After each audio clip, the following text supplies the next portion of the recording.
Like کیجیے، subscribe کیجیے اور بٹن دبائیے۔ فبأي آلاء ربكما تكذبان۔ اللہ جو نہایت مہربان، اسی نے قرآن کی تعلیم فرمائی، اسی نے انسان کو پیدا کیا، اسی نے اس کو بولنا سکھایا۔ سورج اور چاند ایک حساب مقرر سے چل رہے ہیں، اور بوٹیاں اور درخت سجدہ کر رہے ہیں، اور اسی نے آسمان کو بلند کیا اور ترازو قائم کی کہ ترازو سے تولنے میں حد سے تجاوز نہ کرو، اور انصاف کے ساتھ ٹھیک تولو اور تول کم مت کرو۔ اور اسی نے خلقت کے لیے زمین بچھائی، اس میں میوے اور کھجور کے درخت ہیں جن کے خوشوں پر غلاف ہوتے ہیں، اور اناج جس کے ساتھ بھوس ہوتا ہے، اور خوشبودار پھول۔ تو اے گروہ جن و انس، تم اپنے پروردگار کی کون کون سی نعمت کو جھٹلاؤ گے؟ خلق الإنسان من صلصال كالفخار وخلق الجان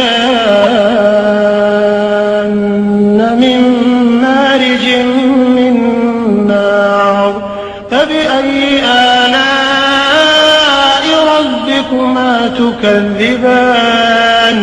اسی نے انسان کو ٹھیکرے کی طرح کھن کھناتی مٹی سے بنایا اور جنات کو آگ کے شعلے سے پیدا کیا، تو تم اپنے پروردگار کی کون کون سی نعمت کو جھٹلاؤ گے؟ رب المشرقین ورب المغربین فبأي آلاء ربكما تكذبان۔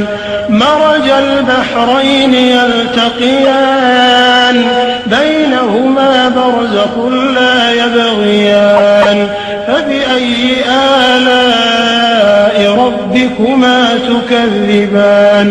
وہی دونوں مشرقوں اور دونوں مغربوں کا مالک ہے، تو تم اپنے پروردگار کی کون کون سی نعمت کو جھٹلاؤ گے؟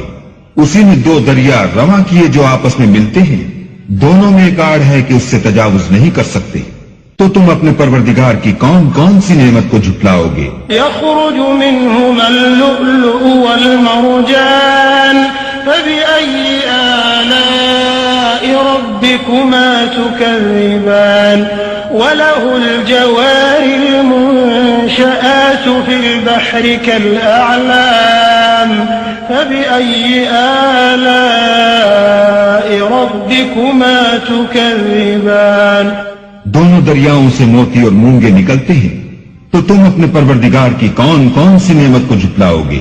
اور جہاز بھی اسی کے ہیں جو دریا میں پہاڑوں کی طرح اونچے کھڑے ہوتے ہیں، تو تم اپنے پروردگار کی کون کون سی نعمت کو جھٹلاؤ گے؟ كل من عليها فان ويبقى وجه ربك ذو الجلال والإكرام۔